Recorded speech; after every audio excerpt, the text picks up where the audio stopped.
Okay, so good morning, good afternoon, good evening, depending on where you are in the world. My name is Roger Fouquet. I'm at the Grantham Institute on Climate Change and the Environment at the London School of Economics. I'll be chairing this session, which is session 104 on renewable economics. And we've got 3 exciting talks, and I'm looking forward to hearing them, and I'm sure all of you are as well. Basically, the plan is just a reminder of kind of a few suggestions about the process. Is we'll have the talks, and ideally the speaker will speak for 20 to 25 minutes, and then we'll have the questions. And so ideally everybody has their mics off except for the speaker, and only in a kind of essential clarification, please put your hand up, and your virtual hand up, and then we'll try and get that question answered swiftly, and then we can move back. But otherwise, please just leave the floor to the speaker, and then and then questions at the end of the talk, and then maybe we'll have time at the end for a sort of set of discussions if we have time. Yeah, so that's the main idea. So so this is actually a really exciting session, because one of the things I've noticed in sort of the renewable literature is a lot of the literature is about the US and Europe, and it's great to see analysis of what's happening in industrializing economies. So that's exciting to get your feedback on what's happening over there. But it's also, before we get on to those 2 talks, we've got another paper that's quite exciting, because it's using new methods to analyze renewable energy markets. And so Ann-Katrin Hanke is going to talk about experimental auctions and in the renewable energy context. So I'm going to hand over to Ann-Katrin, and you've got the floor for 20-25 minutes. So just a second, I'm going to share my screen. Can you see it? Oh, no, now it should work. So can you see the screen? Perfect, great. So thank you very much for being here. My name is Ann-Katrin Hanke, and I'm a PhD student at Karlsruhe Institute of Technology in Germany. And I'm also working as a consultant for Takon GmbH, which is a game theoretic consultancy. So we advise companies as well as states or auctioneers in conducting auctions, not only in the energy sector, but this work is done with the AURUS consortium where we're in. So AURUS is Auctions for Renewable Energy Support 2. It's the 2nd project. And what I'm going to present today is a working paper, actually. So it's not yet finished. So if you have any feedback, please feel free to get back to me, or any advice. I'm pretty much looking forward to that. So what we're doing today is we look at multi-technology auctions, and that experimentally. So first, a bit about how we got there, why we wanted to analyze this.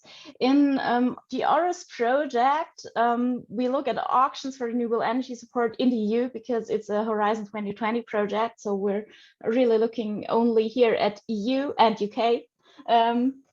So we have this nice database where we have collected a lot of auctions, which is publicly available at this homepage. So if you're interested in that, you can click there. There are at the moment 430 auctions from 20 countries, and it's always updated. So every once in a while they turn up more auctions.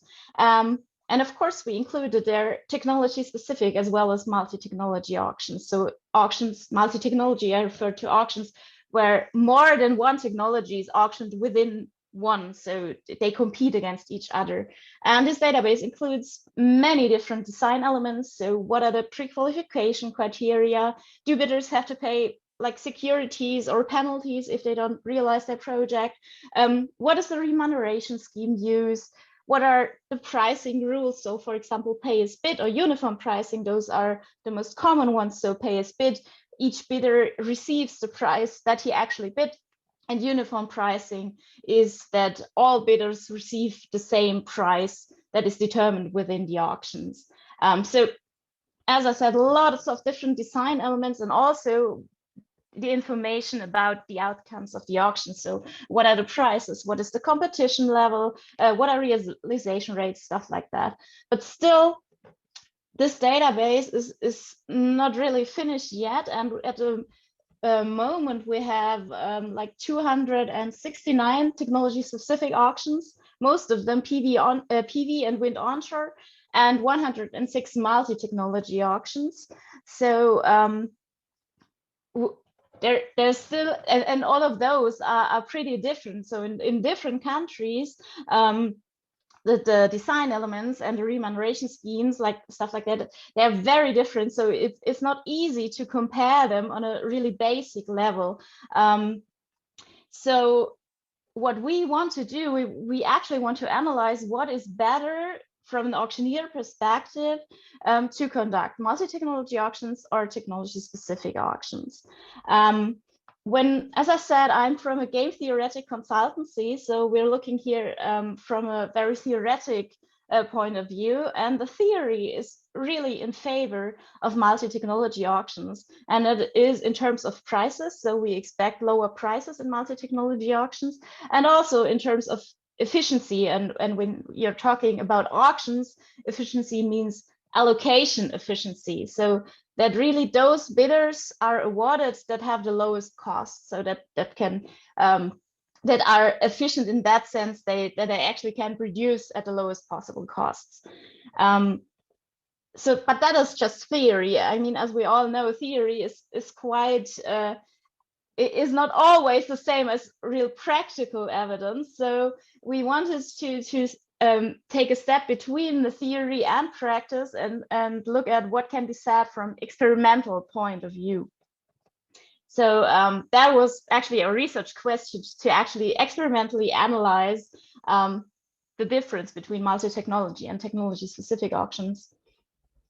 So how we decided, we wanted to keep it pretty simple at the beginning, because that's how you work most of the times. You start simple, and then one step after another, you get more complicated and more complex in your design. So we started that's actually before the pandemic. So it was in 2019 when we started thinking about it. We had two groups, and those groups represent the technologies. Well, like for example, you could think of PV onshore and PV and wind onshore, because those are, at least in the EU, the most common technologies in auctions.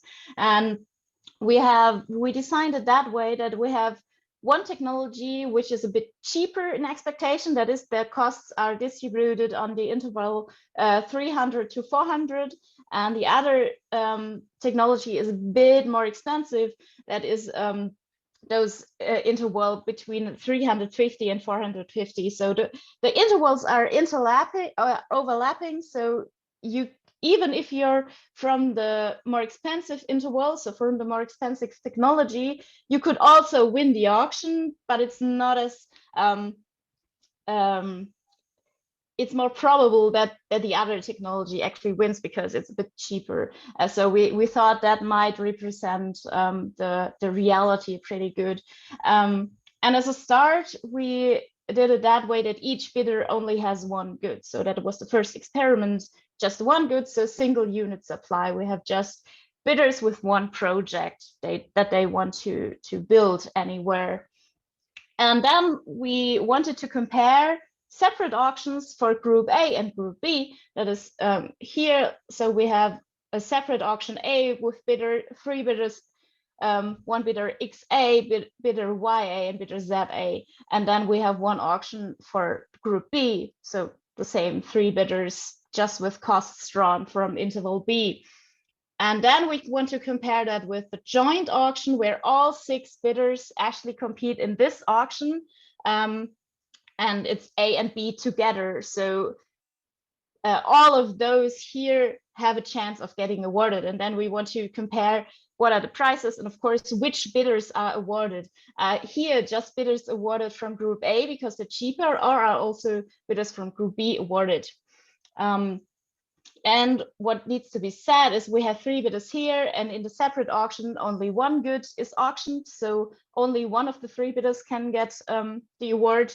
And in the joint auction, we have 2 goods awarded. So that the level of competition stays the same in both. So we don't have those effects inside. So here, 6 bidders, 2 auction goods. Here, 3 bidders in 1 auction, and also 1 good per auction.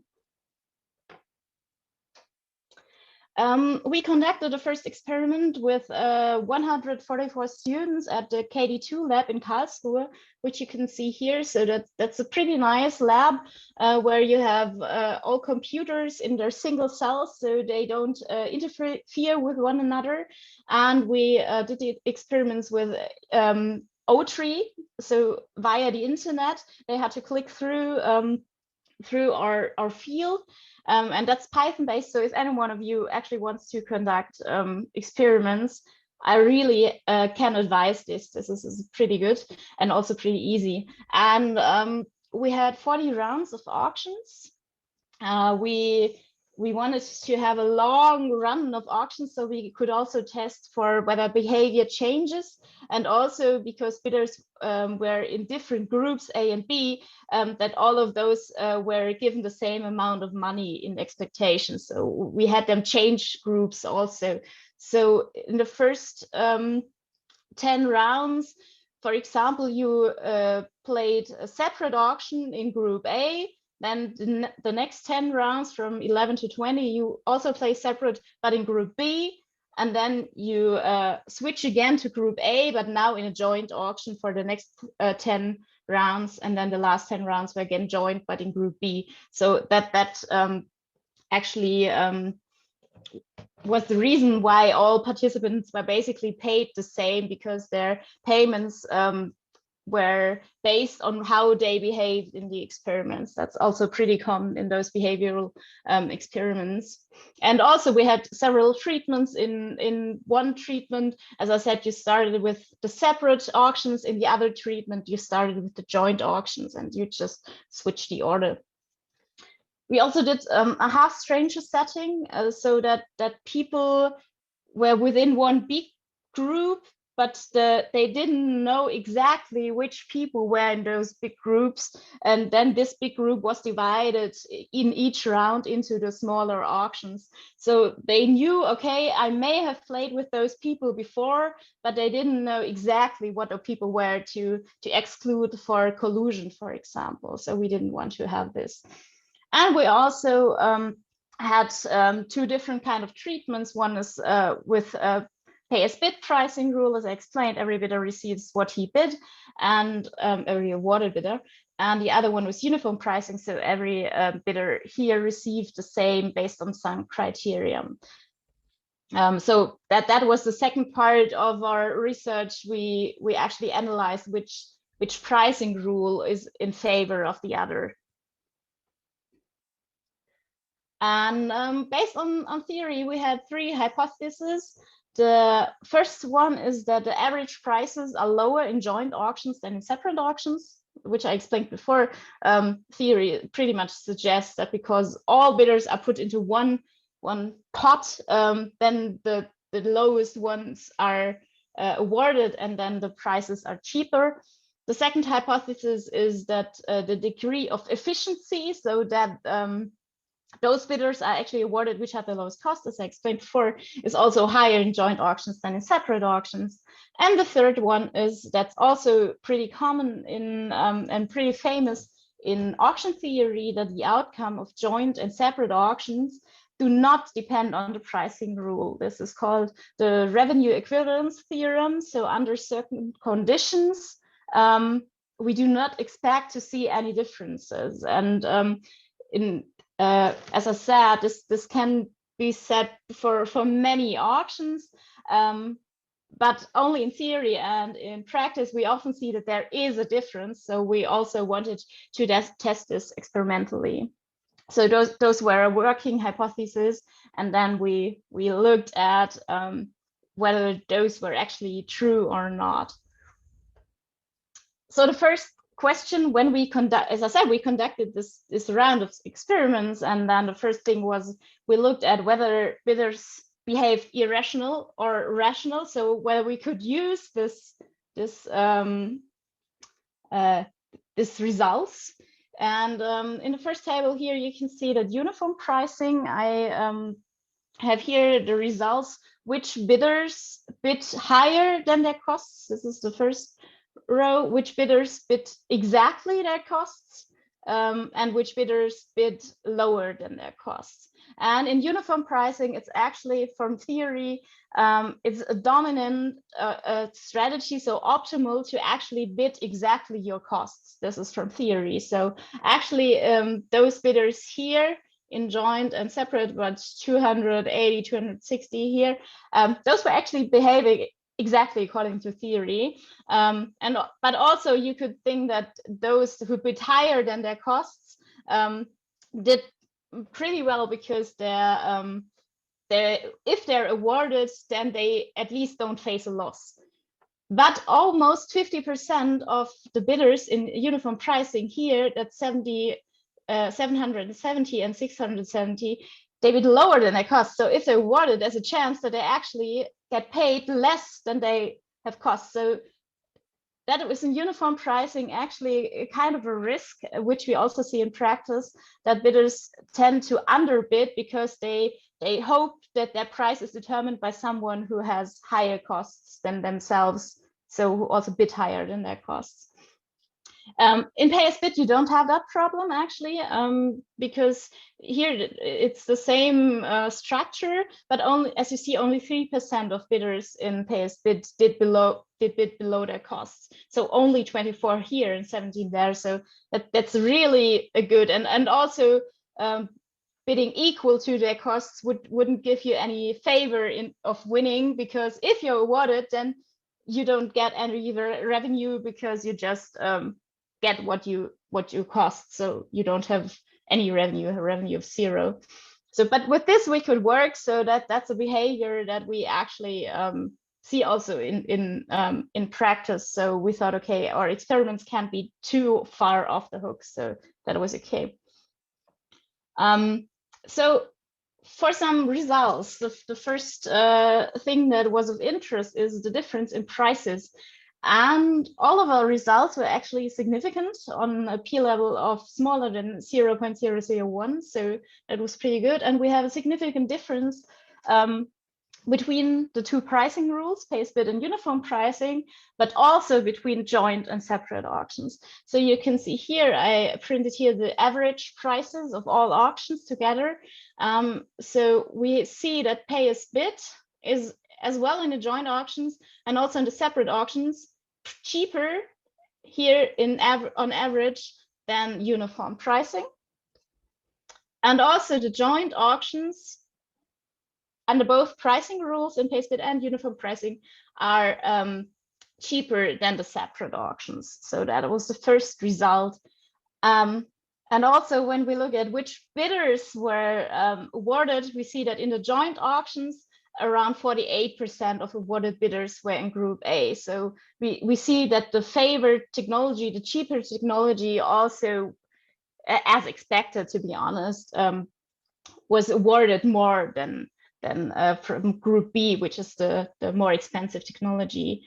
What we didn't see actually was a change of behavior during time. As I said, we had 40 auction rounds, so you could guess there was some kind of learning effects or something like that. We don't see that. We just see a small difference whether bidders first play separate auctions or joint auctions, especially from Group B. So if you're from Group B and you already have in a separate auction some awards, then it's okay for you to not be awarded in the joint auction. But the other way around, you actually want to win first to have something on your back already, and then you go and so you play a bit more aggressive when you play joint first, but it's not really that big a difference. So what you see in terms of efficiency, as I said, remember auction efficiency is when the bidder with the lowest costs are awarded. And there are many different ways of how you then define the degree of efficiency. We here define it as the percentage of bidders which are correctly awarded. So that there's a more extreme version of defining the degree of efficiency. For example, the auction is only efficient if all bidders in the auction are the ones that should be awarded. And if not, it's just not efficient. But we don't use that here because we think it's too strict. So we use here this percentage of bidders. And you can see that in the joint auctions here, we have a degree of efficiency for both pricing rule of about 58% and 55% in the separate auctions. So that's also significant. And we see that the joint auctions actually are more efficient than separate auctions, which is also not very surprising. But as I said, that there are many different ways how you could define degree of efficiency, and we tried a few, and even with a more stricter definition or a more loose definition, the results are generally the same. So that's significant that joint auctions are more efficient than separate auctions. So to conclude, if we look again at our hypothesis, we can say that hypothesis 1 and also hypothesis 2 both seem to be true, at least from a statistical point of view. So we have lower average prices in joint auctions than in separate auctions. And we also have a higher degree of efficiency in joint auctions than in separate auctions. But what we don't see is that the outcome in joint and separate auctions does not depend on the pricing rule, because we see that pay as bid leads to lower prices, at least in our experiment. Yeah, but as I said, this is just a working paper. There's still a lot to be done. So at the moment, if we just look at this, what I presented to you, we would suggest to conduct joint auctions with a pay as bid pricing rule.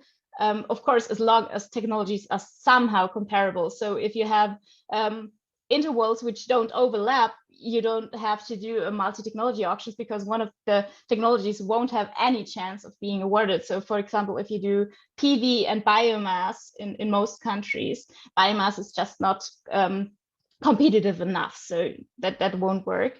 So that's what we would suggest at the moment.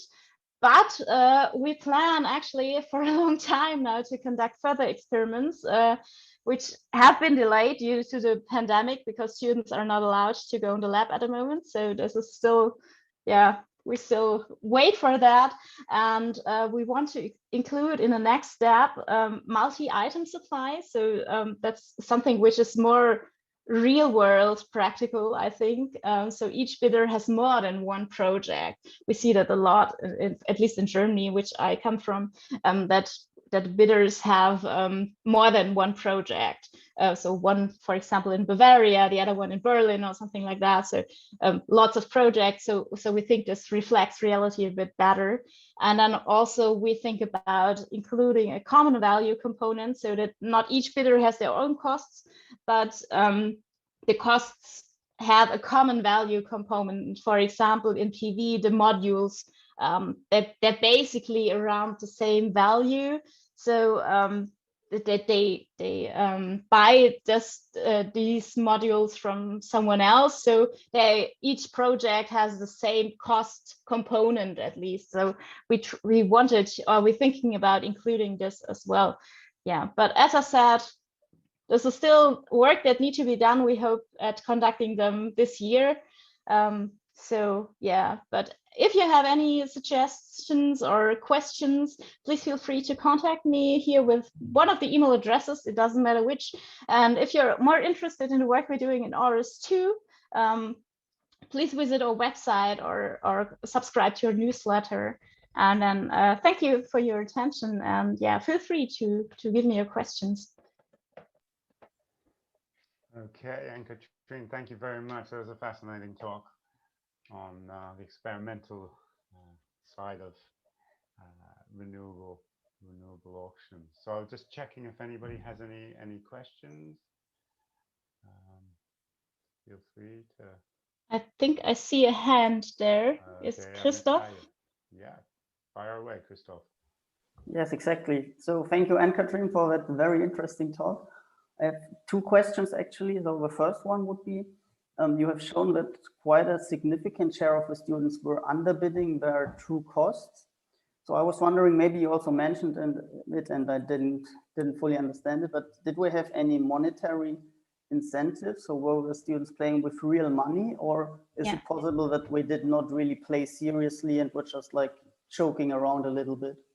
No, that I didn't mention it because of the time frame, but students were paid. First of all, they get a fixed premium for just showing up. That was, I think, €5, and then they were paid based on their behavior in the experiment. So if they were awarded, then a certain percentage of this was transferred from the monetary units in the experiment to real euros. So we had, the experiment lasted for about an hour, and then we had an expected payment of €15, which is around the payment which students receive when they're working as students, researchers at university as well. So, and we had actually ex post, if you look at the payments, that was pretty much the same. So they played a bit like we were expecting them to play. Okay, perfect. So we did definitely have an incentive to play seriously. Yeah. Perfect. And the second question would be if you also see any negative aspects of these joint auctions, because I could imagine that you have some kind of balance between different technologies. So maybe you would actually want a certain combination of, let's say, PV and wind. And now if you carry out only joint auctions, it might occur that you have a tremendous share of wind power, which maybe for the example of Germany could become a problem. Yeah, exactly. I mean, in Germany, you can see that in the real conducted auctions that we, in the last few years, only had PV, which was awarded in the multi-technology auctions. As I said, this is just the first step. So I would be like really careful in conducting this exactly the same way in practice. One of the things you said is that with technology-specific auctions, you can, for example, better you have a better grip on which technology is actually built. So for technology mix, actually, it would be better to have technology-specific auctions, or at least in multi-technology auctions, you can also introduce quotas. So you have a minimum quota for one technology or a maximum quota for the other. That would be something which would be possible, and also might be good to implement in real practice. But as I said, we wanted as a first step to start pretty low with all it, to not make it too complex for students as well. And then that was a plan to grow more complex with each experiment. But as I said, we're pretty late because of the pandemic. So okay, yeah. So I guess these kind of quotas might be a good solution. For example, in Germany, it's also implemented with the south quota, I think. So a certain amount of wind power is built in the south. So maybe that would be a good idea. Yeah. Thank you. Nicolo, over to you. Thank you, Roger, and also thank you, Ann-Katrin, for your presentation. Before my question, just a remark to the previous guy from the audience. Maybe if we want to protect a more diversified energy mix, also we should foster market rules, proper market design for electricity, which in this case will probably induce developers to take into account also, and not to stick only to one technology. But apart from that, Ann-Katrin, do you think that we can extend or translate these results derived from with experiments with students to professional bidders? Do you think there are limitations? Because I assume that when a developer address an auction, probably will make more sophisticated votes than students in your research. Do you have any thought about it? How can we extend your results to the professional case? Thank you. There is actually a whole lot of literature on this question. So because we're not only in the energy field this kind of experiments are done, but also in the experimental literature. Most of the time they are done with students, and they are also compared to real life experiments where actually experienced bidders or experienced market participants can participate in the experiment. And most of them are actually pretty in favor to transfer those from students to real world, because they tend to learn pretty much, or if I mean, our experiment design was pretty simple, so we didn't see any learning curves. But in more complex design, for example, you do a few trial rounds, let's say, to get them into this kind of thinking. And also, as I was explaining before, since they get paid according to their performance in the experiment, they also have an incentive to really do as they think is best, to say. So yeah, I mean, of course, you always have to be careful if you transfer from experiments to real life, but the student thing is not a problem. What I would see more as a problem is that you use more students, for example, to have a better better picture, let's say. But it's pretty common practice, actually. Okay, I don't see any more questions. I personally have a question or two. One thing I was wondering whether it was possible to actually include more bidders in any particular session. So you had 3 and 3 and then 6 in the joint. And I was wondering whether you could expand that. And you have 144 students, so I thought you could go further with that. Yeah. and actually have the same number in the joint as in the specific, even though you have and only have 1 award or 2 awards, but have the same number of participants and the same number of awards. Why we choose to have more bidders in the joint auction than the separate one was because we wanted to have the level of competition the same. So we have 1 award here and 2 awards there. So that was one of the reasonings. And the experiments were like that. We had 36 students in one session. And then they were, from this, half of them were in group A and half of them were in group B. And from this group of 18 people, then all of the minor auction groups were separated. The problem is that our lab only has 40 places. So that's the restriction we have for one session. And as I said, we wanted to include this half stranger setting so that we don't have the collusion, so that bidders don't know, okay, we've played like that in the last 5 rounds, let's try something different. We didn't want to have that. Yeah, so that was actually why we decided on these numbers. Of course, this is not something that, I mean, it's not better or worse than other solutions. It's just we had to do something with the with the preliminaries we had in here. Yeah. And that's a good answer. But I would encourage trying in the future, trying to explore getting exactly the same number in each, just to compare whether having a larger set actually helps with the efficiency. And my inkling is that might have an impact, but that's for the experimenting. Also, I was just going to ask, did you do any pre-analysis or post-analysis of students on their risk averseness and their risk-taking behavior? Well, we have, I don't want to say something wrong, but we have included that in experiments before. So as that was a long time ago, I'm sorry, I don't know whether that was in this experiment or in one other which we had at the same time. But students as well as bidders in real life tend to be risk averse in every aspect pretty much.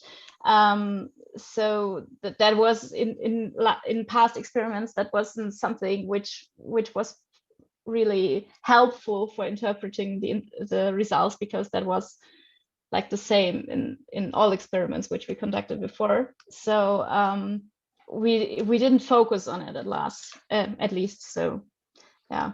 Yeah, the reason I ask is because there were a lot of people that bid below their costs. Yeah. So that shows risk taking. Yeah, so, but I mean, this also has happened in practice before. Like there was this auction, I think it was in Spain a few years ago, where we only had 0 bids, so €0 bids, and all of the awarded ones had 0. So each one received 0. I mean, the rationale behind of that is clearly, okay, I want to be awarded, and someone else will determine the price, which is higher, and I could do with like that, and that would be okay. So I bid 0. But yeah, it can go wrong pretty much, and I wouldn't think that all of those bidders in that auction were risk seeking, for example. They were just not thinking to the end, I'd say. Yeah. Okay, well, that's fascinating. This is really interesting talk on the experimental design. Ann-Katrin, thank you very much. Thank you very much for your expertise. Really, we've all learned a lot. So, moving on to Vishnu Prabhu. Yes. You're going to be giving us fascinating evidence on what's happening in India, and that's very exciting. So I'll hand over to you if you're able to share your screen. Okay. Yeah, thank you. Thank you, Ann-Katrin, for a wonderful presentation. I will just start. So everyone can see the screen? Okay. So greetings from India to all, wherever you are across the world. Hope all are doing fine. I would first like to start by thanking the organizers and the chair for giving me the opportunity to present my study, which I have jointly worked under the supervision of my PhD mentor, Professor Kakali Mukhopadhyay at Gokhale Institute.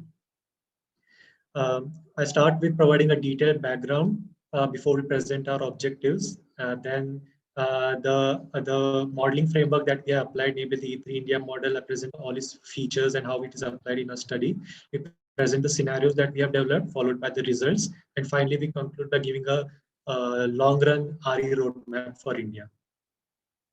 So over the last 1 decade, we have seen how the world is becoming more conscious and aware in adopting green policies through various decarbonizing strategies. And India, in its own capacity, has also adopted numerous initiatives. And one of the standout initiatives is in the power sector, where it is aspiring to accommodate higher share of renewable energy sources in its electricity mix.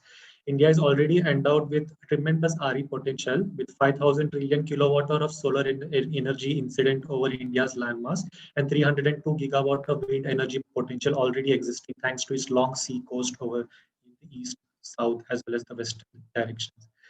However, being a developing country, India is also facing numerous other socio-economic challenges which it has to deal with simultaneously.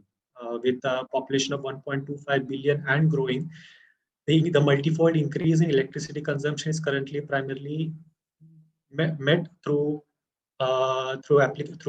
fossil fuel sources, through thermal power plants, and to displace this current high share of fossil fuel sources by renewable energy, while simultaneously ensuring energy security for everyone remains an overwhelming challenge.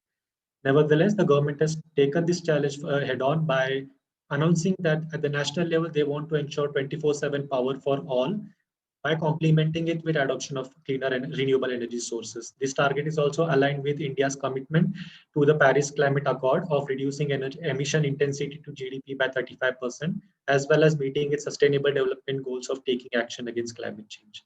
To this end, the government in 2015 announced an ambitious target of achieving, which was one of the largest RE expansion programs in the world, of achieving 175 gigawatt installed capacity by 2022, of which 100 gigawatt was allocated for solar, 60 for wind, 10 gigawatt for biomass, and 5 gigawatt for small hydro. Here, we provide a brief snapshot of the current electricity mix in India. We can clearly see how the thermal power sources constitute more than two-thirds of the electricity share, followed by solar and wind, with a negligible, with a very small percentage share for small hydro and biomass. On the right side, with respect to the targets that have been allocated, we can see solar and wind still have a long way to go to achieve their respective targets. And on the other hand, biomass target of 10 gigawatt has already been achieved, and small hydro with a balance of 4.3% is expected to achieve by next year, if not within this year itself.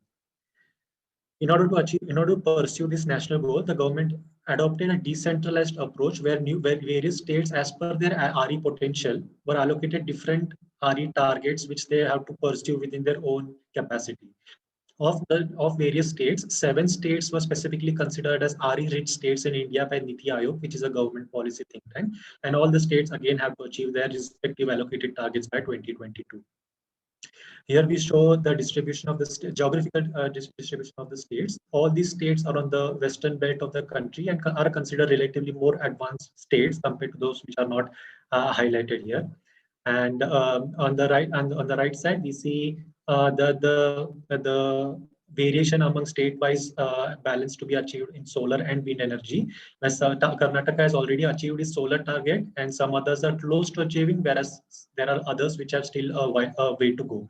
And at the national level, we see solar target balance is still far more to be achieved compared to wind energy.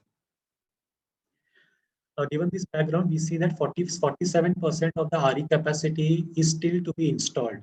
And considering that we are, by end of 2022, which means in 1.5 years, it is highly unlikely this target can be achieved, considering the COVID-19 induced lockdowns that are currently occurring, periodically being imposed in India.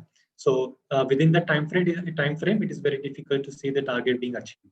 Furthermore, in the last few years, in order to accelerate the capacity installation, government actually announced certain financial incentives for solar and wind, where 30% of the total project cost of a solar PV project was provided as a subsidy for solar equipment manufacturing, and 40% accelerated depreciation for new wind turbines can be availed by wind manufacturers in India. This was with the intention of increasing the scale of manufacturing base in India, such that acceleration of capacity installation can also be witnessed. Given this background, what we do is that we evaluate the effectiveness of these government incentives in pursuit of the 100 gigawatt solar and 60 gigawatt wind target. And as we saw, since the target cannot be achieved by 2022, we also estimate the year of the achievement of the target. And in this pursuit, what is the economic as well as environmental impact at the national and the state level. In order to pursue these objectives, we adopt an integrated macroeconomic model called as the E3 India model.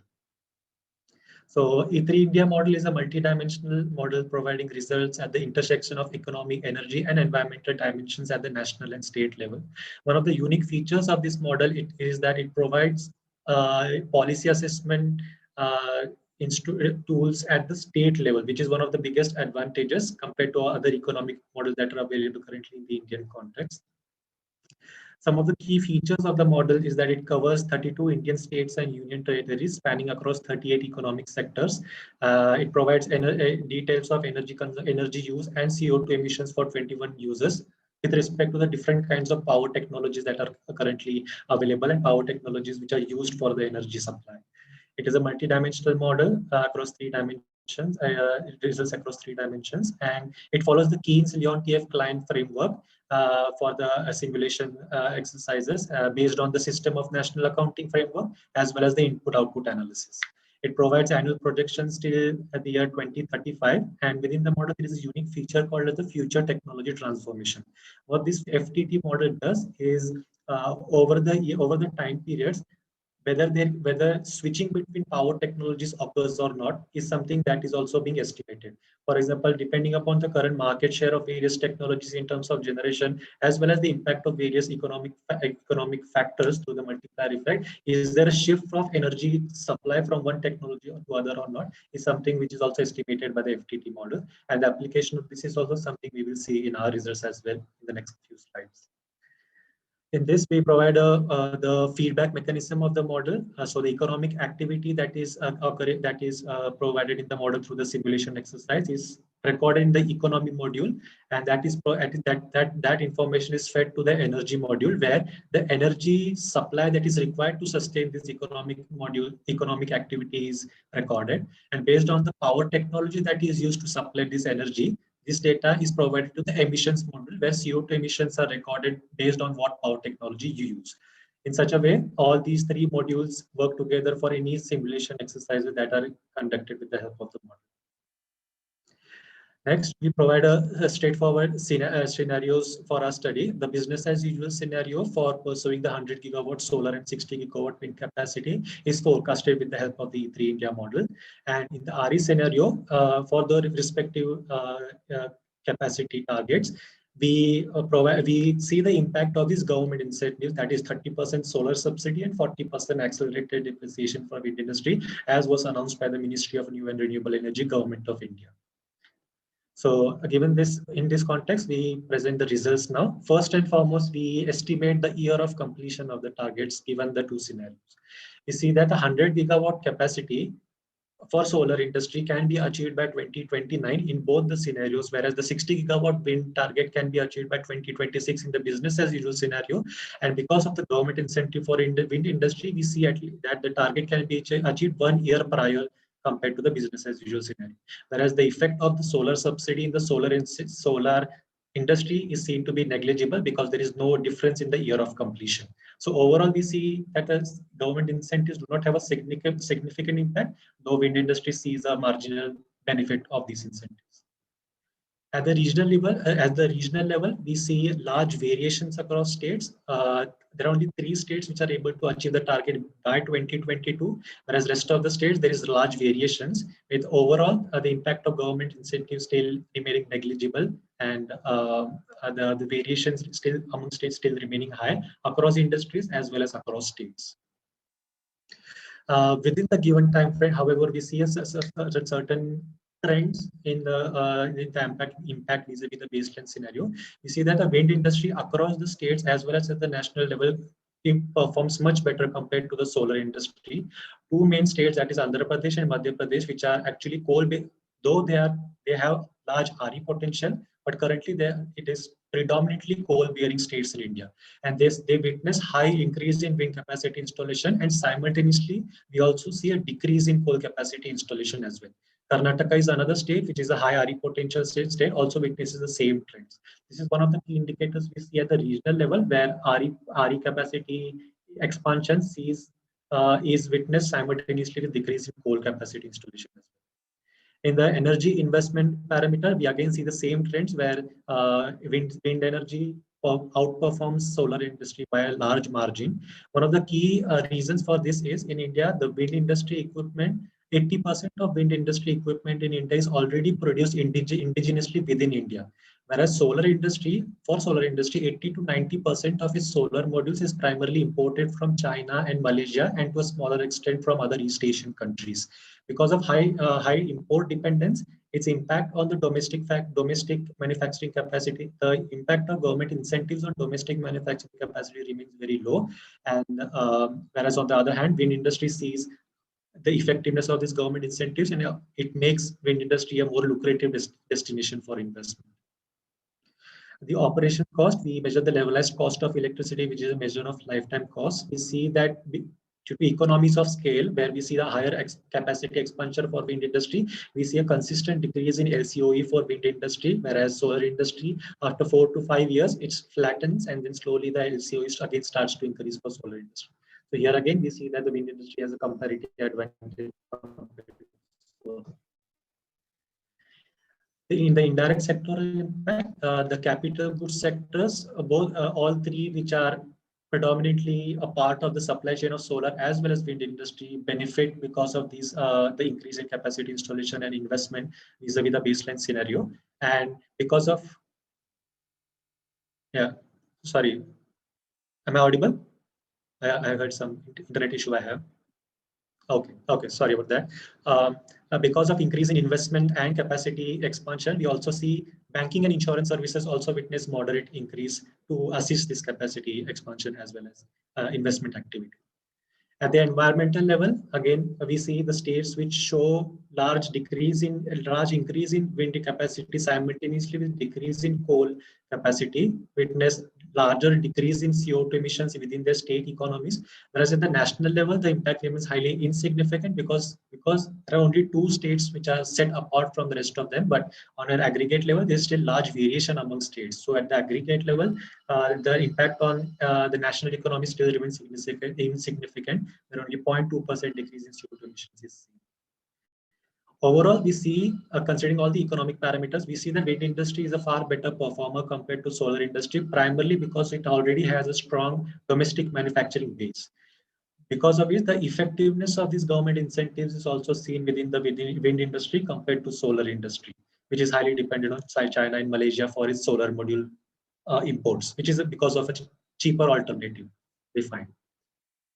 Given these results, what we propose is an alternative scenario where, because wind industry is a better performer, what if wind industry undertakes a higher allocation of the capacity target? So what if now if we reverse the capacity targets, the wind industry is allocated 100 gigawatt capacity, solar is now allocated 60 gigawatt, and similarly the state-wise solar and wind capacities are again switched.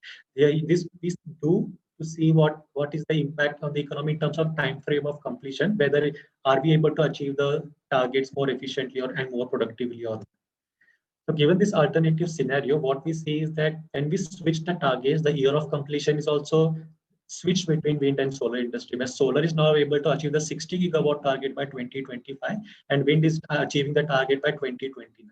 However, 2 key insights from these results is that again, in the wind industry, we see effectiveness of the government incentive for the wind industry, where instead of achieving by 2023, because of the accelerated depreciation as a government incentive, by availing this policy, it is able to achieve 4 years prior to what it would have achieved in the business as usual scenario. But on the other hand, in solar industry, even when you decrease the capacity target for the solar industry, the target year of completion still remains the same.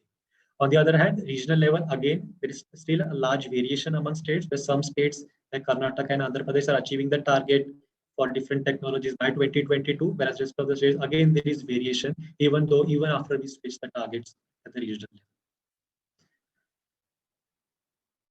Overall, another key insight is that now that if wind industry is able to achieve the 100 gigawatt capacity by 2029, because of higher capacity allocation, it will also contribute positively to the economy because of the results we have already seen for energy investment, levelized cost of electricity, as well as the capacity indirect sectoral impact. If higher allocation is given to wind industry, it will contribute more positively to the economy compared to solar industry, which is primarily achieving its capacity targets by depending on imports. It is achieving the target by importing solar modules from abroad and installing it in the country, whereas the indirect impact on the country remains negligible.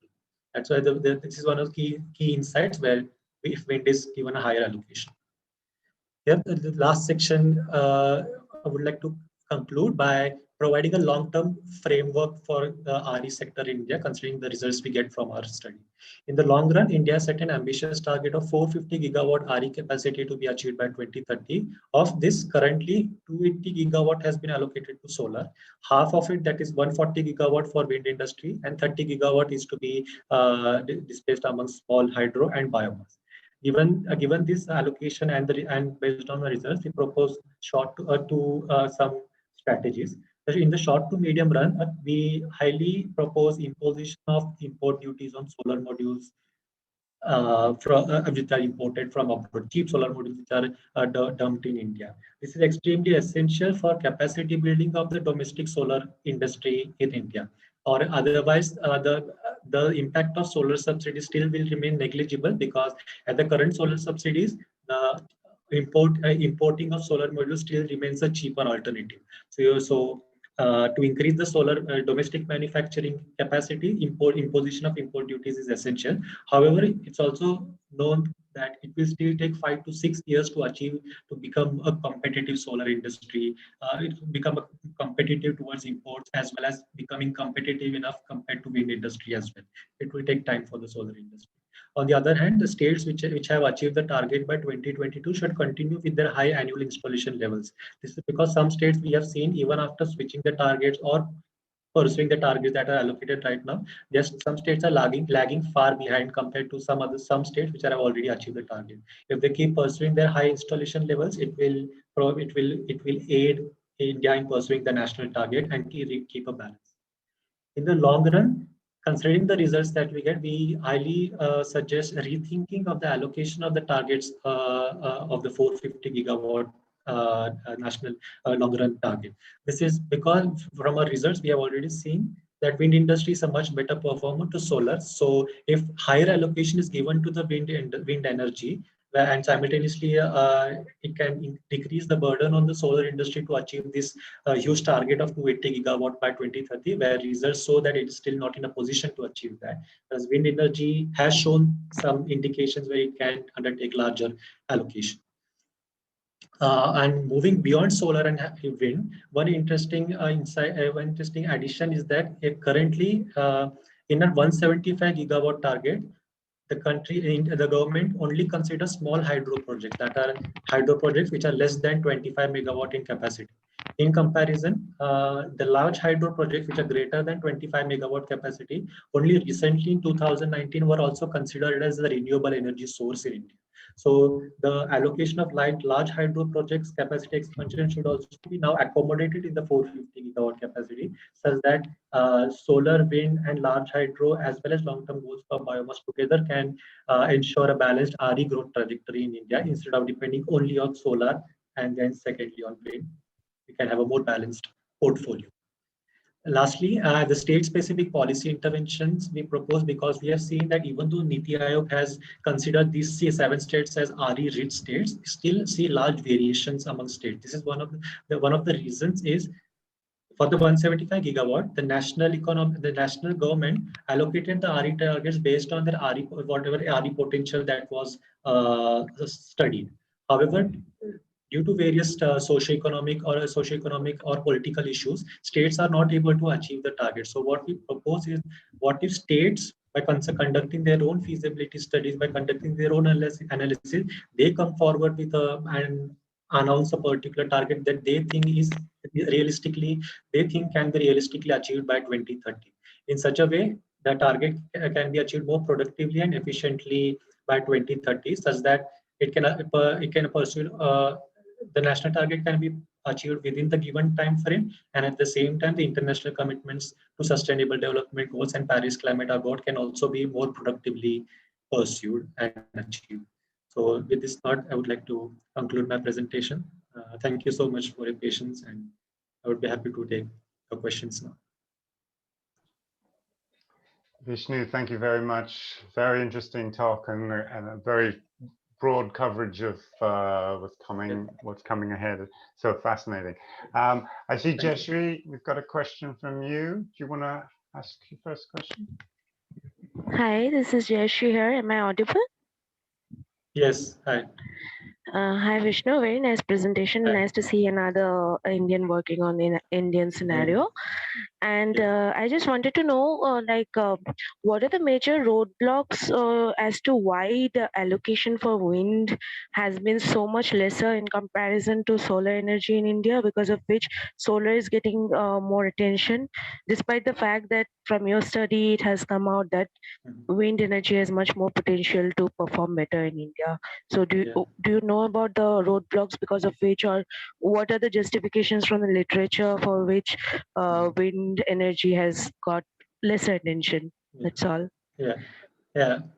Thank you for the question. I think it's very relevant and important question. So when the government announced this target in 2015, we have seen that the global market, solar industry, solar photovoltaics to be more precise, it's a highly booming industry, was something that the world witnessed. And that's something also India also tried to pursue, because firstly, if you look at the capital intensity, the capital that is required for wind and solar is slightly lesser.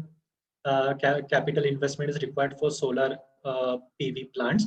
And secondly, the gestation period or the total period from manufacturing to installation is higher for wind industry compared to solar industry. For example, even if you look at like 100 gigawatt target, 60 gigawatt has been allocated for ground mounted and 40 gigawatt for rooftop. And rooftop projects are something which if the modules are procured, it can be achieved within a few months, as well as ground mounted based on the land acquisition scenario and all. Ground mounted projects can also be achieved within a year, provided the administrative things are taken care of.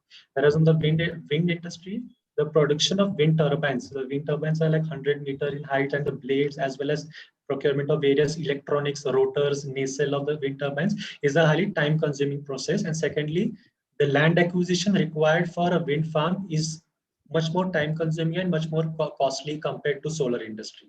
That's solar PV plants. That this is also one thing contributing towards wind energy, solar giving more preference compared to wind. And third more important thing is that when the solar PV industry witnessed a boom in the global market, and when it slowly started entering India, primarily when the new government came. Even before that, we had a Jawaharlal Nehru National Solar Mission, but the target allocation was very small. But when the new government came, it was expanded to 100 gigawatt. We saw when through various competitive biddings, through various competitive auctions, we saw sudden decrease in solar tariffs. This sudden drop in solar tariffs made it more attractive for though it became much more cost competitive, and it was also almost on the margin for generators to go for such low tariffs. But because of these low tariffs, it became more and more players started entering the market, and and in this way, state level governments and national level governments started auctioning more and more solar PV projects across the country. Whereas wind industry, it only in 2017, if I'm not wrong, they switched from feed-in tariffs to competitive auctions only recently. Whereas solar industry, when it started to boom, already through competitive bidding, the industry started to expand within India. So these two things is something we have studied and noted from the literature. And I hope this answers your question. Okay, yeah, it does. Thank you for giving such a detailed answer to that. And yeah, thank you for the presentation. It was good. Thank you for the question. Thank you. Okay, I'm just checking if there are any more questions. Obviously, I've got my own, and particularly, I'm not clear about, I guess, why the policies would not have any impact on the acceleration of uptake of wind and solar. And I'm particularly interested in solar because you were saying that, well, one of the problems is that solar is being imported, solar equipment is being imported from abroad. And one of the challenges of getting a sort of a national manufacturing of solar is that it's too cheap. So how do you kind of square that, the fact that actually it is cheap to import from Malaysia or China? It sounds like, at least, you know, I'm no expert, so you're going to explain that to me. Yes. But basically, I get the impression that solar is actually cheap to import. So why wouldn't it take off? Okay. Yeah. Thanks for the question. The thing is that compared to the subsidization strategy that India has, compared to, for example, China, it is much more heavily subsidized solar industry, and it started its solar industry trajectory much more earlier, probably a decade ago, by 2004 or 2005. The solar industry started expanding in China, and it was highly subsidized industry, such that it became such a competitive industry and started exporting not only to other Asian countries but across the world as well, especially in Europe as well. And another thing is the availability of silicon as a raw material. So currently the most popular technology is the crystalline photovoltaic technology, which uses silicon as a basic raw material to start producing solar. So availability of silicon is also something abundantly available in these two countries compared to India. India, I don't think like India may have silicon deposits, but it does not still have the technological know-how to extract and actually make it into a electronic grade or metallurgical grade silicon for manufacturing of solar. So even after providing 30% as a subsidy, the imports from abroad still remain and cheaper alternative, even after if you accommodate the subsidy in the total project cost if it is indigenously manufactured within India. So because of heavy subsidization by the Chinese economy, the Chinese industries, as well as to a certain extent Malaysia, the imports still remain cheaper because of a much more cost-effective industry that they have compared to India. Okay, so you've explained why, to a certain extent, an Indian manufacturing of solar PVs might not take place. But what I don't understand is why, if you have a target, or is this specifically nationally produced solar PV? Because what I don't understand is why, with these targets, with these incentives, there isn't an acceleration of just importing solar PV and installing it. That's what I don't quite get, if it's so cheap from China and Malaysia.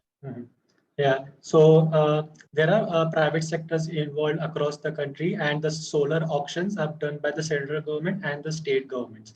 However, when we look at but in our scenario, the impact of the solar subsidy only on the domestic economy is something what we have seen, but how it is impacting imports is something we have not seen in our study. Or rather, it is difficult to link that together with impact on solar subsidy in India compared to whether imports of solar modules is increasing or decreasing or not. The impact of solar subsidy only specific to Indian domestic manufacturing, whether it's increasing or not, is something we were trying to see. And if it was, if we would have seen it is effective, then definitely the time frame difference we would have seen between the two scenarios. But apparently, even after providing it as a exogenous shock within the model, the imports look like still remain a cheaper alternative.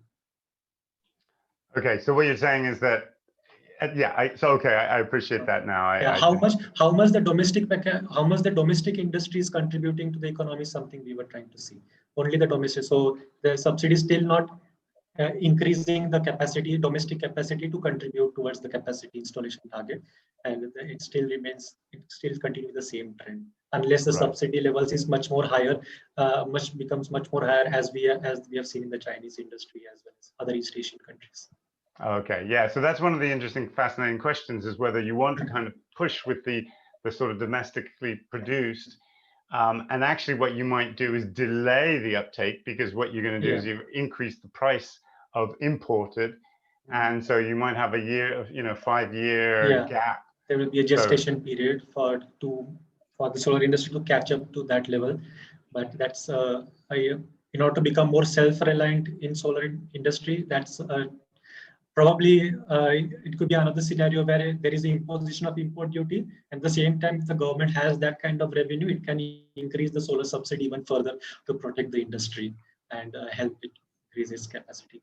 That could be another scenario. And I'm going to dare ask a very quick question. I know we've got to move on, but the coal industry, how is it in any way going to delay the process? Because there's a lot of workers, coal miners, etc. Yeah. Is that likely to? So yes, phasing out of coal power plants is something still a very socio-political issue in India. It is one of the largest employers in the country, as you rightly said. But when we talk about increasing the RE capacity right now in India, currently there is not much talk of phasing out of coal power plant, because India is still a developing country with huge population, and to ensure energy security, coal power plants still play a crucial role. However, there are certain other initiatives which have been also taken by government. If I can just quickly touch on that, for example, increasing the electricity generation from natural gas. That is increasing the share of natural gas as well simultaneously with the coal power plant, because infrastructure more or less remains the same for them, and at the same time increasing the RE capacity. So it is like coal, there is no further expansion of the coal capacity with respect to what it is right now, but at the same time RE capacity expansion is happening. So the share of RE sources in India is increasing, but coal, if there is no phasing out, at least it is not expanding further. At least is something we have witnessed in India.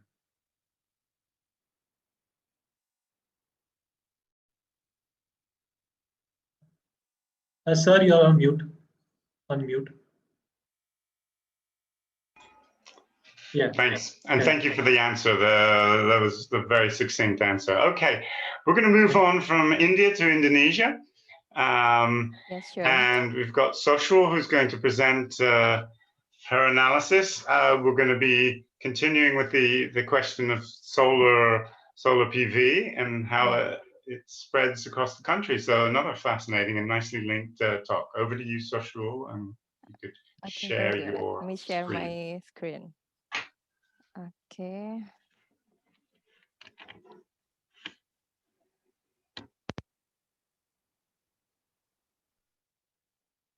Okay, I will to try the slideshow. Okay.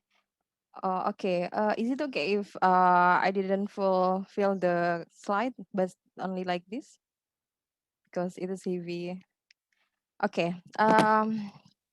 Thank you, everybody. I'm Shochrul Ajija. I'm from Universitas Airlangga, Indonesia, and PT PLN, ya, Perusahaan Listrik Negara Indonesia. And today, I think that my topic is quite similar with the previous presenter about the PV rooftop, also the rooftop PV. And then, but our focus is in analyzing the market characteristic and promotion strategy of rooftop PV in Indonesia. If India already start to produce the material of PV rooftop itself, but in Indonesia we try to we are going to produce by ourselves. But today we have to know the characteristic of our market first. Okay. We know that the household sector in Indonesia has a largest consumption of electrical energy when compared to other sector, and we know that the electricity sales to the household sector is very huge, around 60% of total electricity sales. And the higher consumption can lead the scarcity as Indonesian population growth has increased significantly because we have to very huge population number, and it is necessary to use alternative energy source so that energy availability can meet the needs for the future generations.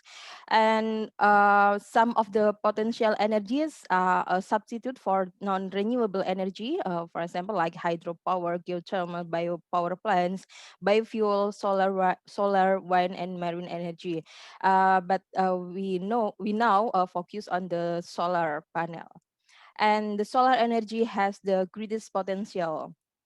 And we in our Ministry of Energy and Mineral Resources, we have the regulation in the number 49 in 2018 to encourage the use of solar energy as a new and renewable energy. And the security requirements for the installation of rooftop solar panels that must comply with the certain standard, one of which is the PT Perusahaan Listrik Negara standard. It is kind of monopoly industry in our electricity. Okay. Yeah. Because the Ministry of Energy and Mineral Resource already issues about the policy, and we know that the growth of rooftop solar panels in April 2020 reached around 17% compared to December in the previous year, and in contrast, PLN also faced the decreasing in its revenue around 20% at PLN main distribution unit in Jakarta, in Jakarta Raya, for example, when the customers start using rooftop solar panels. So it is like a trade off between the two, and that's why PT PLN needs to enter the PV rooftop market as an anticipation of the decline in sales of PLN's main business, namely conventional electricity, due to the rapid growth of the PV rooftop business.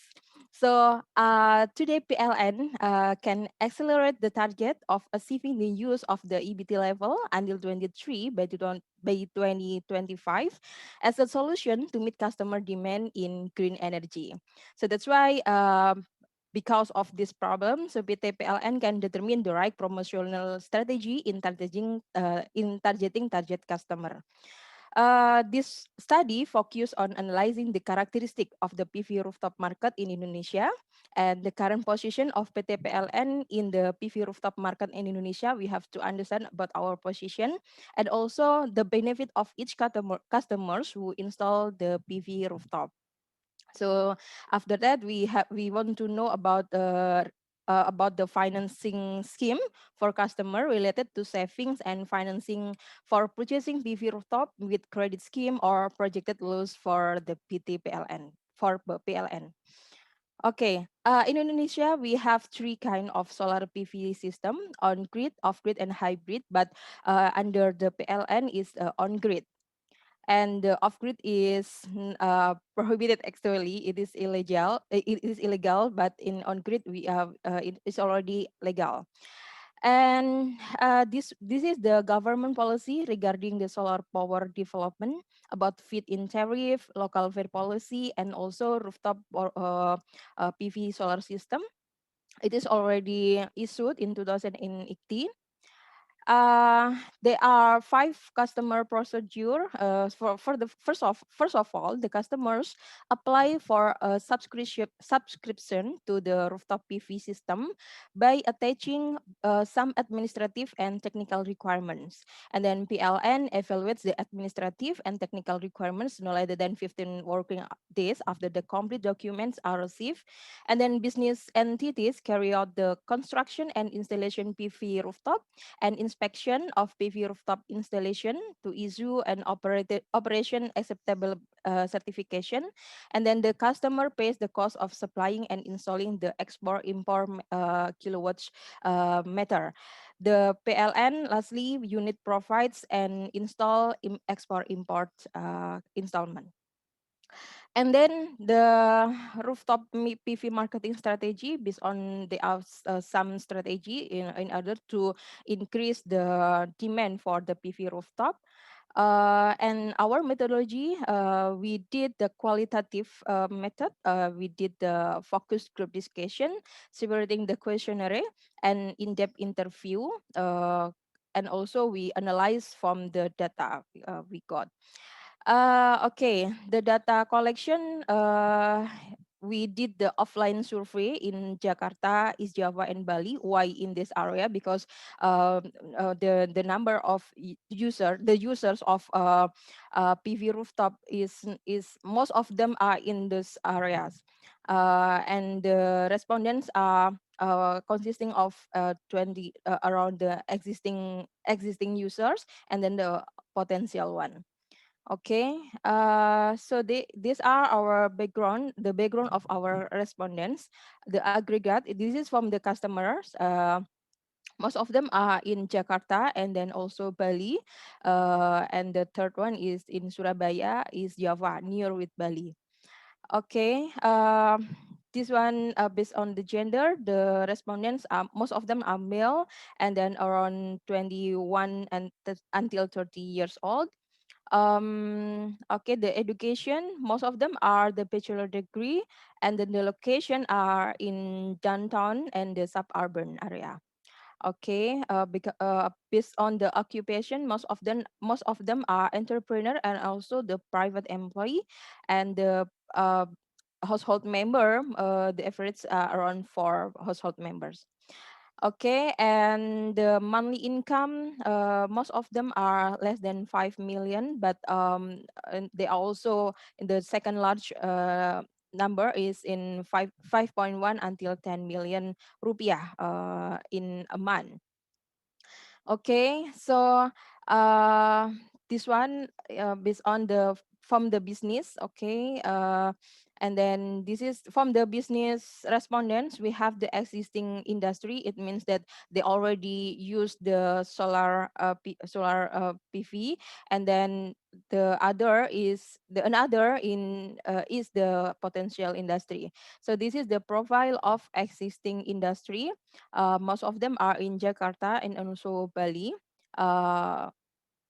And then the respondents are male, and this is the range of the respondents, the age, and most of them are in downtown. And the respondents, most of them are individual company and others. And then the type of business is in clothes, education, property, and also the solar panel itself. Most of them are the in-service business.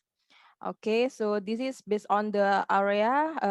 Most of them are quite far from the central of the city, and then uh, for example, like this one. Sorry, for the respondent, based on the distance from the city center is around 1 until 5 kilometers, so it is quite near.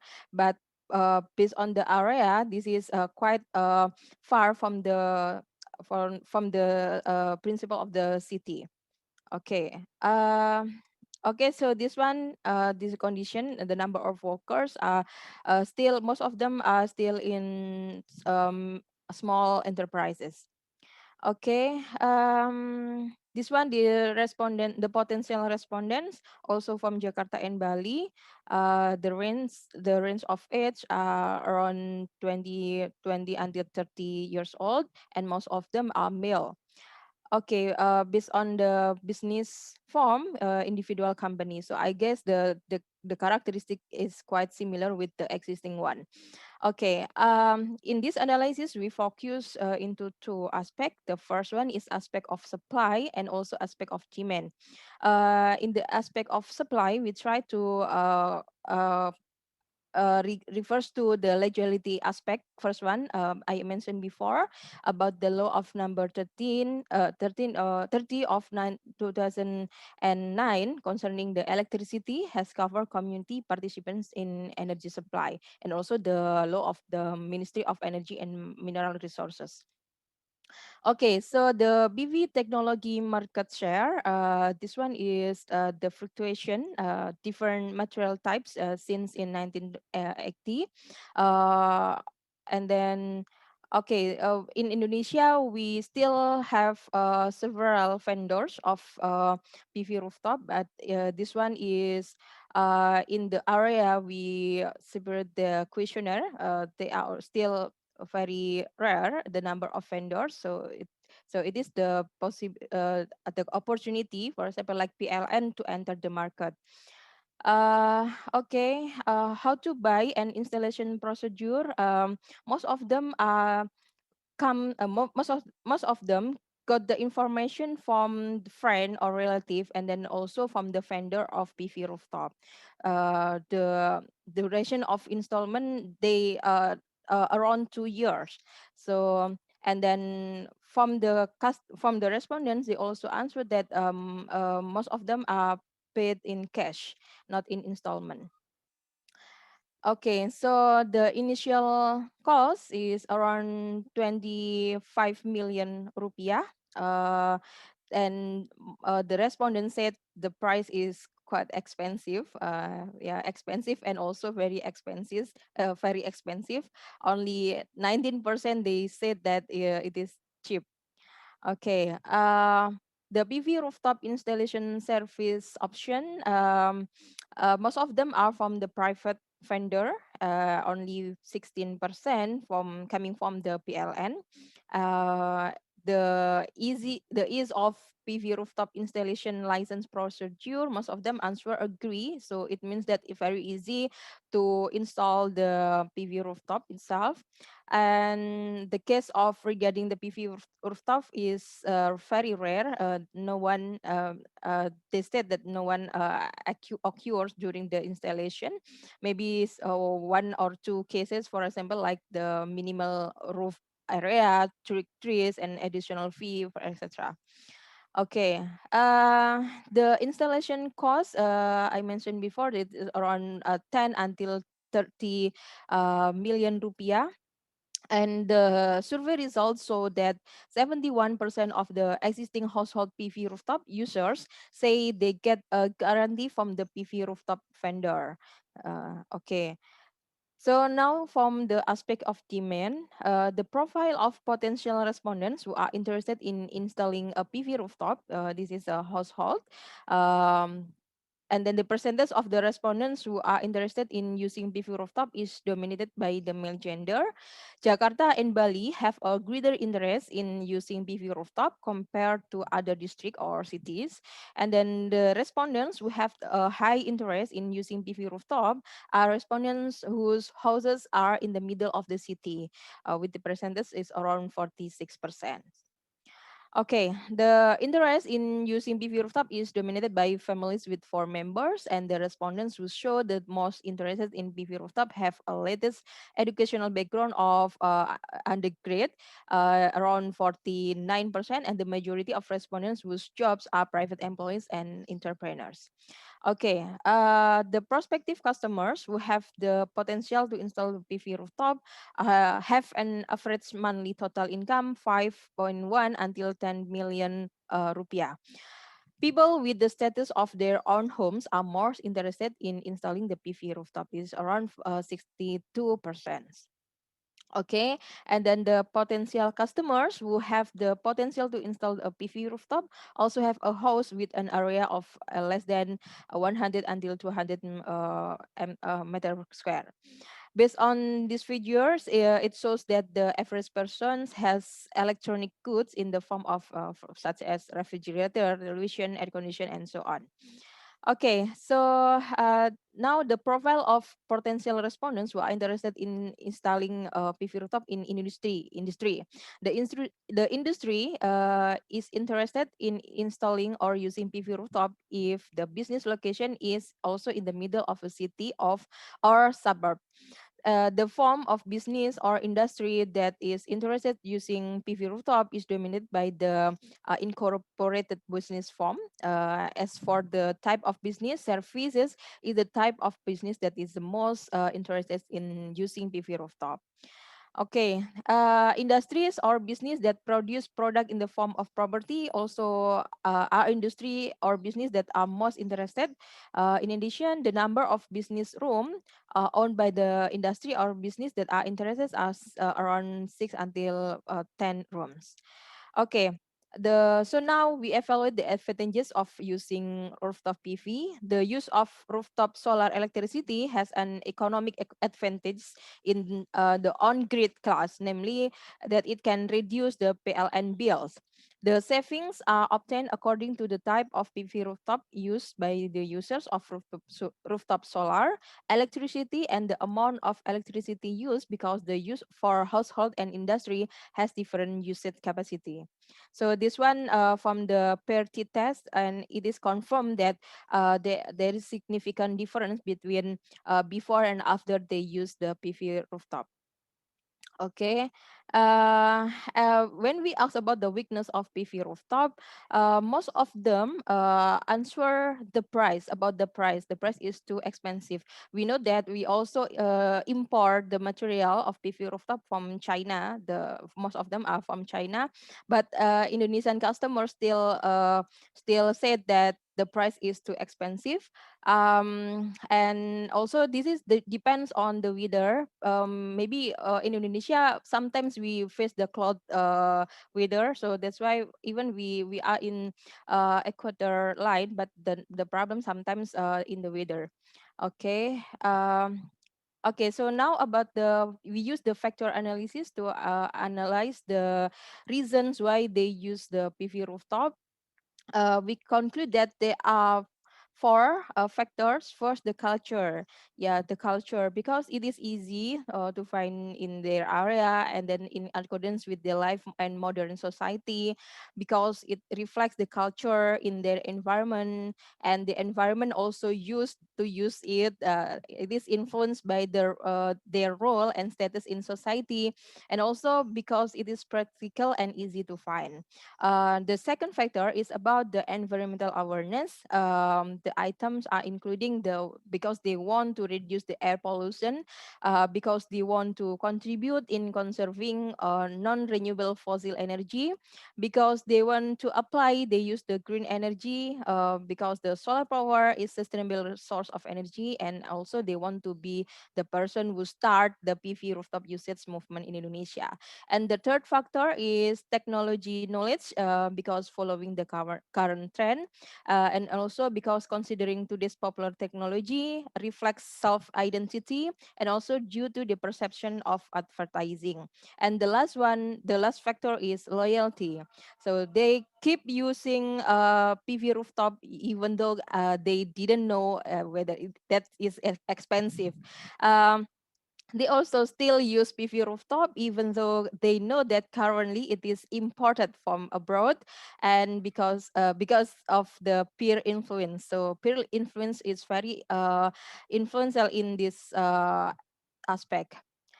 Okay, so if we ask about the satisfaction level, the results show that 40% of household respondents answered that the return of investment will occur in around 6 until 10 years from the initial installation. Likewise, in the industry, the majority of returns on capital occurs also the same period.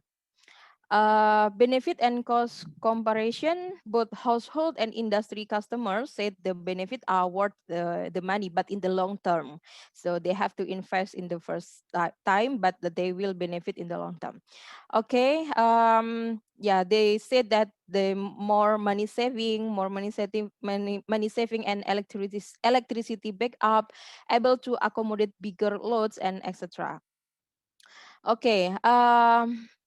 They also said that they are satisfied with the PV rooftop provider services today, which is it is provided by the private industry.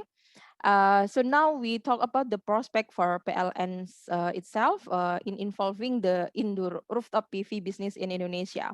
So they promote about these plans, model plans to the installment, because according to the result they actually the customer want to use the PV rooftop, but the price is also higher, and you know that the respondent also from the potential on the existing customer is around less than 10 million rupiah for a month. So that's why we promote to the installment to do the installment to pay the to install the PV rooftop. So this one the package. Um, okay, so this one the respondents' perception if PLN enters the PV rooftop market in Indonesia. So actually they agree if PLN also enter to this industry, and they hope that there is regular monitoring of the installation of PV rooftop by PLN, and also they said that if PLN opens PV rooftop service, the installation license procedure will be easier, because we know that today it's very difficult to find the PV rooftop vendor. So they hope that there is a financing facility. So that's why this is the opportunity for PLN to enter the market, and then PLN can open the PV rooftop service, and they will turn to the PV rooftop vendor, which can provide cheaper price with the same quality. But so this is the rationality of the customer. They will prefer the cheaper one. So, but they feel that if they use PLN service to install PV rooftop, they feel safer. Okay, so this one actually the answer from the household respondent and also the industry also equal. The reason why they agree that PLN enter to the business. Okay, so PLN involvement in the PV rooftop business can have a good prospect if you pay attention to the respondents' perception regarding several things, including this one, yeah, this one the with the what peak package that the respondents want to buy, and then the purchasing system customer wants, they want to pay directly to PLN, because we know sometimes in Indonesia there are some illegal payment. For example, if they cannot pay directly to the PLN, so it will be the problem. And the period of installment ability is around 5 years. They can 5 years is quite possible for them to pay the installment. Okay, so there are around 75% of respondents who agree that there is a PV rooftop service at the nearest PLN. Because today, even in the branch of PLN, some of them, or maybe many PLN of branch of PLN, they still do not understand about the PV rooftop installment. Okay. So about the cost of installment, around 300,000 rupiah. It means that around 25 US dollar for a month, the ability. Okay, and then this is the fees and interest. They also answered that okay, if there is any charge, but if PLN, okay, they will accept it. So this one, opening the risk consulting service, also they agree that PLN should open consulting service related to the risk it experience, because it is the new one in Indonesia, because maybe the green economy or green energy is already popular, is becoming popular in Indonesia, but most of us, we don't know how to operate it, and how about the risk. So it is important if PLN provide the consulting service. Okay, so according to those results, we did also the SWOT analysis, and the result is in the quadrant 1. So the PLN has the aggressive or strategy in strength and opportunity to enter to the business. Okay, so now how to the marketing concept. So based on the FGD, the focus group discussion, there are the two ways. First is strategic marketing. So we have to segmenting, because there are some segments of the customer, and also the industrial customer, and then targeting, positioning, and the tactical marketing of product, price, place, and production. Also the advertising, personal selling. We can use the personal selling, sales promotion, and etc. Okay, among the various renewable energy alternatives such as geothermal, hydro, wind, and the existence of solar power plants is considered the lowest usage in Indonesia, which is only the range of 0.1% based on the data from PLN to 2020. However, solar panel technology is suitable and capable for supporting the process of producing electrical energy, which is still a luxury material with the high tax, because it is still as a luxury material. So that's why the tax is very high. So that not all citizens and companies are able and willing to use the solar panels. So the lack of public interest in using renewable energy such as solar panel will reduce the potential income for PLM. The energy transition must be accompanied by various policy incentive and special facilities from the government for PLN. Okay, so I guess this is the conclusion.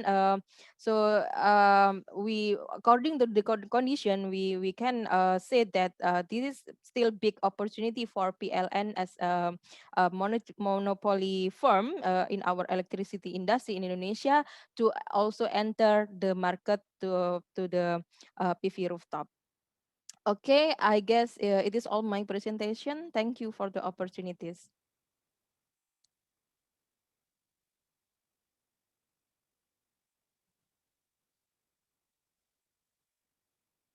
Okay, maybe any question? Sorry, maybe you can hear me. Yeah, any questions coming through? Hi. Sahid, please. Hello. Yeah. Go ahead. Thanks. Yes, Sahid. Roman, thanks for your presentation. So I really appreciate, but there is issue I'm looking at is the installation. I was consider why the installation is taking so long, 5 years. When I see, slide, why is the installation so long, like solar PV to that extent? That is the first question. What's actually make the installation to so long? Then the second is that maybe I missed the issue of electricity price, because you are saying that in the majority of those who want to adopt the PV, they are in city. Maybe because I don't know the structure of the electricity price in Indonesia, whether it's uniform or it varies based on the region you are. When you are in city, maybe you pay more compared to people who are in rural area. This can provide like the need for you to get the solar PV compared to those people who are far from the city. Can you expatiate on that as well? Thank you. Okay, thank you, Sahid Bello. I mean the 5 until 10 years, it means that if they install the PV rooftop and then maybe the payback period, if they invest to the installing the PV rooftop, and then the payback period is 5 until 10 years. But the installation period is only it's very fast, because it is conducted by the private vendor. So because it is the opportunity, and then because some of the customers and industry move to the PV rooftop, and then the income of PLN also decreasing, right? So that's why when they see that, oh, this is a huge opportunity to enter the market, so today the PLN as the one and only firm in electricity in Indonesia. So in electricity industry in Indonesia, they want to enter to the market also. So that's the point. About the second one, we in Indonesia, although the PLN is the single player of the electricity industry, but we have many branches in Indonesia, and each branch they also has the different capacity for the human resources. So that's why sometimes they if I'm from the rural area, and then I want to install the PV rooftop. So the employer, they sometimes they don't know about what the PV rooftop itself. So this is the lack of information from the human resources, also from the worker of the PLN itself. So this is the problem, still the problem in Indonesia. Okay. So the electricity price or tariff, how do they? I don't know about the electricity price. How much do they charge? Because some people are connected with the grid, and they are paying for the electricity. Yeah. How much do they charge? Is it uniform price, or it varies based when you are in center, you pay more compared to rural area? Do you have idea? We have the different charts because for example, like the rural and also urban, the tariff is different. So that's why sometimes we have Indonesia is archipelago country. Sometimes we don't reach the electricity from the PLN. So that's why most of them install the grid, the offline, the off grid.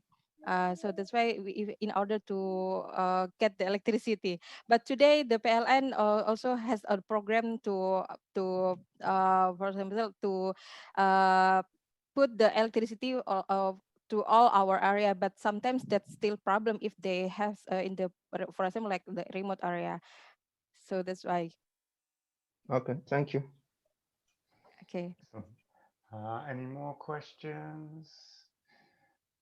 Okay, I was going to make a comment. Are you familiar with the work by Ken Gillingham at Yale University? And no. Pardon? Are you familiar with Ken Gillingham's work at Yale University? So, yeah. Yale University? Yeah. So Ken Gillingham has done a lot of work on the uptake of PV. Obviously, this is not in Indonesia. This is in the US, the Northeast, so very different. but what's I think you could benefit a lot by taking a look at what Ken's done with Stefano Caratini and Marcello Gattiano and Marta Talevi. They've all worked on this issue of the uptake of PV in different, and particularly because PV is highly visible, there's a big spillover effect. So when one person invests in it in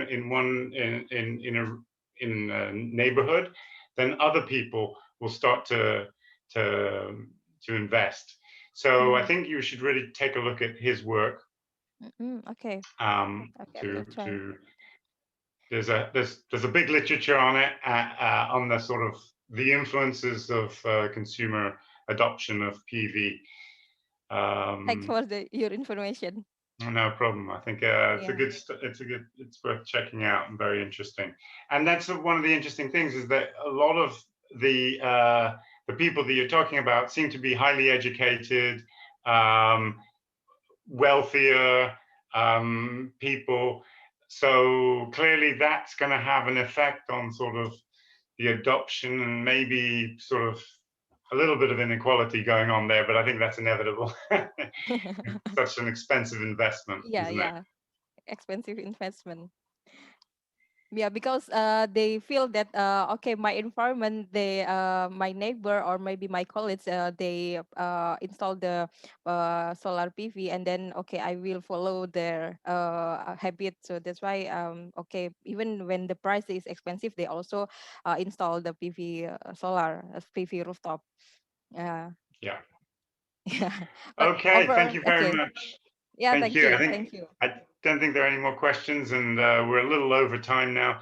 So fascinating talks from a wide mix of presentations, and Katrina, Vishnu, and Shochrul, all looking at very different aspects, and it was a wonderful mix, and gave us a good flavor of what's happening in the renewable economics world. I thought maybe a little disappointing that, you know, solar PV isn't necessarily going to take off in India and Indonesia as fast as we had hoped, but hopefully there'll be some incentives going forwards. So I want to thank the speakers for these wonderful talks, and all the questions, all the participants, and our session host as well. Thank you. Thank you. Thank you so much. Thank you very much, everyone. Thank you for the presentations. Thank you. Thank you for the chair. Yeah. Thanks. Yeah. Thank you, Ann-Katrin, Vishnu. Bye-bye. See you. Have a nice conference. See you. Yeah, enjoy it. Great talks. Thank you.